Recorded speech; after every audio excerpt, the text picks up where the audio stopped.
آپ کو کچھ ہول پڑے گا، آپ کے دل کو کچھ ہوگا کہ اتنی سی جگہ کے اندر لاکھوں سال اس بندے کو ہم ڈالنے کے لیے پتہ نہیں کتنے سالوں بعد اللہ نے اٹھانا ہے، جتنے بھی قیامت کے دن باقی ہیں تب تک اس نے اتنی سی جگہ میں رہنا ہے۔ اس قبر کے اندر بھی جو ہے نا گرمی کو صدقہ بچاتا ہے، حتیٰ کہ صدقہ بھی جس طرح سورۃ ملک کی حدیث ہے نا کہ مرغی جس طرح اپنے چوزوں کو اپنی لپیٹ میں لے لیتی ہے، سورہ ملک اسی طرح میت کو اپنی لپیٹ میں لے لیتی ہے۔ اسی طرح صدقہ جو اللہ کے راستے میں کیا جاتا ہے، جب قبر کے اندر کوئی عذاب آنے لگتا ہے وہ عذاب کے سامنے آ کے کھڑا ہو جاتا ہے، بچھو آئے سانپ آئے اس کے سامنے آ کے کھڑا ہو جاتا ہے اور اس کو کہتا ہے کہ یہ بندہ اللہ کے راستے میں مجھے خرچ کر چکا ہے، میں تجھے اس کو ڈسنے کی اجازت نہیں دوں گا۔ نبی کریم صلی اللہ علیہ وسلم کی ایک حدیث آپ کے سامنے جمعے میں رکھی تھی، داؤ مرضاکم بالصدقہ، کہ اپنے مریضوں کا علاج بھی صدقے سے کیا کرو۔ یہاں پہ عالم عرب کا ایک مشہور واقعہ ذہن میں آتا ہے، یہ ویسے تو حدیث ہے کہ جس بیماری کا علاج طب کے اندر موجود نہ رہے، روحانی طور پہ اللہ کے کلام میں شفا ہے، شہد میں، کلونجی میں، زیتون کے تیل میں، انجیر میں، آپ کو شفا نہیں مل رہی، اب کیا کیا جائے؟ اب صدقہ کیا جائے۔ عالم عرب کا مشہور واقعہ ہے، ایک عربی عالم کا بیٹا ایسے مرض کا شکار ہو گیا جس کا کوئی علاج ہی نہیں، تھک گیا، ڈاکٹروں کے پاس جا آ کے بہت علاج کیے، ایک رات گھر میں لیٹا ہوا تھا، اس نے خود یہ واقعہ تحریر کیا کہ میرے دماغ میں نبی کریم صلی اللہ علیہ وسلم کی یہ حدیث گردش کرنے لگی، میرے ذہن میں ایک جھماکہ سا ہوا، ایک روشنی سی پیدا ہوئی، میں جیب کے اندر حسب استطاعت پیسے لے کے نکلا، پورے محلے میں گردش کی، کوئی بندہ بھی نہیں ملا کہ جس کو میں پیسے دے سکوں، اور نیت صدقے کی کر چکا تھا، اور اس نیت سے کہ اللہ میرے بیٹے کی بیماری دور کر، گھر واپس آتا ہوں ایک لاغر سی بلی دیکھتا ہوں، میں سوچتا ہوں کوئی بندہ تو نہیں ملا۔ میرے بھائیوں، یہ اتنا بڑا نیکی کا کام ہے، بندے کے اوپر صدقہ کرنا تو بہت ہی اجر و فضیلت کی بات ہوگی۔ آپ دیکھیے ایک جانور بلی ہے، اس کو اس نے دودھ پلایا، کہتا ہے دودھ پلانے کے بعد میں سو گیا، میں نے خواب دیکھی کہ ایک کوا میرے بچے کے سر کے اوپر چونچے مار رہا ہے، اس کے اوپر حملہ کر رہا ہے، اچانک وہی بلی جس کو میں نے دودھ پلایا تھا وہ آئی، کوے کے اوپر حملہ کیا اور اس کو کھا لیا۔ کہتے میں اٹھا، میں صبح اپنے بچے کو لے کر دوبارہ طبیبوں کے پاس گیا، وہ بچہ جو ایک رات پہلے ڈاکٹر جواب دے چکے تھے، جب اس کا دوبارہ ٹیسٹ کرایا گیا اس کا کینسر ختم ہو گیا۔ صرف ایک بلی کو دودھ پلانے سے اتنا بڑا موذی مرض اگر ختم ہو جاتا ہے۔ آپ نے وہ حدیث نہیں پڑھی کہ ایک آدمی، اور ایک طوائفہ کے بارے میں بھی حدیث موجود ہے، دونوں حدیثیں صحیح ہیں، ایک آدمی ایک کنویں میں اترا، باہر نکلا، کیا دیکھتا ہے؟ ایک کتا پیاس سے زبان باہر نکالے بیٹھا۔ بتائیے کتا جس کو گھر میں رکھنے سے ہر روز ایک رات نیکیاں ختم ہو جاتی ہیں، نبی کریم نے حفاظت اور شکار کے علاوہ رکھنے کی اجازت نہیں دی، جو رکھتا ہے اس کے نامہ اعمال سے نیکیاں کٹ رہی ہیں۔ اس جانور کو باہر نکلا کہ یہ بھی اللہ کی مخلوق ہے، اپنے موضع میں پانی پلایا، نبی کریم نے کہا اللہ نے اس کا یہ عمل قبول کیا اور اس عمل کی وجہ سے اللہ جنت میں داخل کر دے گا۔ اسی پر بس نہیں، ایک طوائفہ کے بارے میں بھی یہی حدیث موجود ہے کہ برائی کرتی تھی، برا کام کرتی تھی، لیکن ایک دن کیا دیکھا؟ ایک کتا پیاس کے مارے مرنے کے قریب ہے، اس کو جا کے پانی پلایا، اللہ اس کی توبہ اور کتے کو پانی پلانے کی وجہ سے اس کو معاف کر دے گا۔ میرے بھائیوں، یہ اتنا بڑا نیکی کا کام ہے، ہم نے اس کو بڑا معمولی سمجھا ہوا ہے۔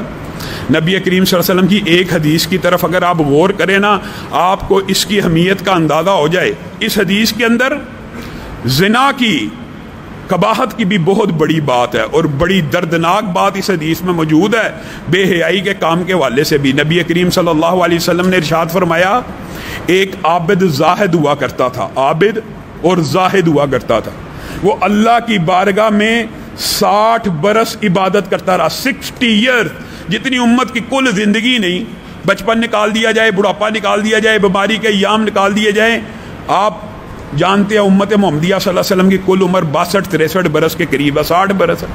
وہ بنی اسرائیل کا عابد 60 سال صرف اللہ کی عبادت میں گزار چکا ہے، اور عبادت کر کے باہر نکلتا ہے، شیطان کس طرح پھر اللہ کے عابدوں اور زاہدوں کے اوپر حملہ کرتا ہے. 60 برس کا اعتکاف کر کے باہر آیا, ایک خوبصورت عورت کی شکل میں مزین راستہ پراستہ کر کے اس کے سامنے آ گئی. عابد کو برائی کی دعوت دے دی, عابد بہک گیا.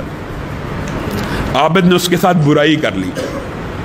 برائی کرنے کے بعد نادم ہوا, سوچنے لگا 60 برس عبادت کر کے اعتکاف توڑا, پہلے ہی لمحے میں برائی ہوگی. ایک فقیر آیا, اس نے کہا ہے کچھ کھانے کے لیے؟ اس کے پاس روٹی کا ایک ٹکڑا تھا. اس نے کہا میں نے کیا کھانی ہے, دل بوجھل ہے, میں اپنے اللہ سے رجوع کروں گا, یہ روٹی تو ہی کھا لے. روٹی کا ٹکڑا اس کو دیا. ادھر سے یہ انسان کی موت اور زندگی کا کیا پتا, ہم وائرس سے ڈرتے ہیں, یہ صحت مند بالکل صحیح سلامت انسان, موت کا فرشتہ آ گیا, روح کو قبض کر لیا گیا اسی لمحے میں. نبی کریم صلی اللہ علیہ وسلم نے فرمایا کل قیامت کا دن ہوگا, اس بندے کے نامہ اعمال کو تولا جائے گا, 60 برس کی عبادت کو ایک پلڑے میں ڈال دیا جائے گا اور ایک وقت کی برائی کو ایک پلڑے میں ڈالا جائے گا. میرے بھائیوں, ہم کس دنیا میں جی رہے ہیں؟ 60 برس کی عبادت ایک پلڑے میں, ایک وقت کی برائی ایک پلڑے میں. نبی کریم صلی اللہ علیہ وسلم فرماتے ہیں اللہ کی قسم زنا کا پلڑا بھاری ہو جائے گا, 60 برس کی عبادت ہلکی ہو جائے گی. کیونکہ جب انسان یہ حدود کے گناہ کرتا ہے نا, اصل میں اس کا ایمان اس کے سر کے اوپر چلا جاتا ہے. ایمان ہو تو انسان برائی کرے, ایمان ہو تو حد توڑے اللہ کی. پھر نبی کریم صلی اللہ علیہ وسلم نے کہا عابد تھا, دل میں توبہ کا خیال تو آیا تھا اور ایک نیکی کا عمل مرنے سے پہلے کر گیا, کون سا؟ نبی کریم نے فرمایا ایک آدھی روٹی کا ٹکڑا جو اس نے اس فقیر کو دیا تھا اس کے نیکیوں کے پلڑے میں ڈال دیا جائے گا. جب وہ پلڑے میں ڈالا جائے گا زنا کا پلڑا ہلکا ہو جائے گا. ہم نے صدقے کو کیا سمجھا ہوا؟ عبداللہ ابن جعفر بیان کرتے ہیں لوگ ایسے ایسے صحیح گزرے ہیں اور ہم تو آزاد ہیں, اللہ تعالیٰ نے استطاعت بھی دی ہے, توفیق بھی دی ہے. عبداللہ ابن جعفر رحمہ اللہ بہت بڑے فیاض صحیح گزرے ہیں. طالب علم جانتے ہیں ان کے واقعات صحابت کے. کہتے ہیں میں ایک جگہ سے گزرا, ایک غلام تھا, غلام آزاد نہیں, غلام جن کو اس دور میں صرف جینے کے لیے روٹی ملا کرتی تھی, بس باغ میں کام کر رہا ہے, اس کے مالک کا بیٹا 2 روٹیاں لے کے اس کے پاس آیا ہے. کہتے ہیں میں ماجرا دیکھ رہا ہوں, اس غلام نے روٹی کی طرف نظر بھی نہیں اٹھائی, پکڑ لی, اپنے کام میں مشغول ہو گیا. ایک کتا وہی جانور جس کو گھر میں رکھنا بھی حرام ہے, وہ اس کے پاس آیا, غلام نے نظر اٹھائی, روٹی کا ایک ٹکڑا پھینک دیا, کتے نے وہ کھا لیا. تھوڑی دیر بعد پھر واپس آیا, کہتے ہیں غلام نے پھر اس کی طرف نظر اٹھائی, دوسری روٹی بھی اس کو دے دی.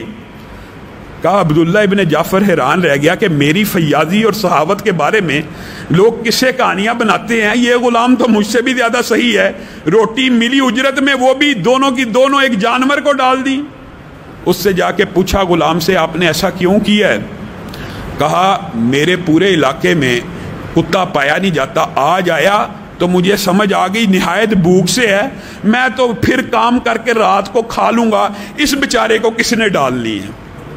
عبداللہ ابن جعفر کہتے ہیں اس کا یہ جملہ میرے دل میں ایسا پوست ہوا, میں نے اسے بے شمار مہنگی قیمت میں خرید کے اس عمل کی وجہ سے آزاد کر دیا. جو بندہ صدقہ کرتا ہے نا, اللہ دنیا کے اندر بھی اس کو بدلہ دیتا ہے, آخرت میں بھی. یہ غلام حاتم طائی کا واقعہ مشہور, یہ ایسے صحیح عربی گزرے ہیں.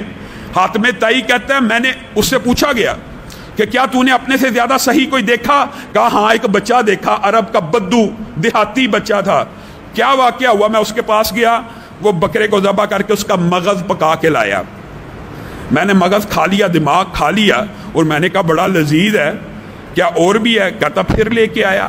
کہتا میں نے 9 بکروں کے مغز کھائے, مجھے کیا پتا بچے کی کیا حالت ہے. میں باہر نکلا, سارے علاقے میں 9 جانور پڑے ہیں, وہ سارے کے سارے ذبح ہیں. میں نے پوچھا تیرے پاس کتنے جانور تھے؟ کہا کل 9 ہی بکریاں تھی, 9 کی 9 آپ کو پیش کر دی. کیوں پیش کر دی؟ مجھے بتایا کیوں نہیں؟ تیرے پاس استطاعت نہیں. کہا آپ کو جو چیز پسند آ رہی تھی آپ مانگ رہے تھے, عربی بدو بچہ, اور میری غیرت نے گوارا نہ کیا میں آپ کو انکار کروں. حاتم طائی کہہ رہا ہے کہ میں نے اس سے زیادہ صحیح بچہ نہیں تھا دیکھا.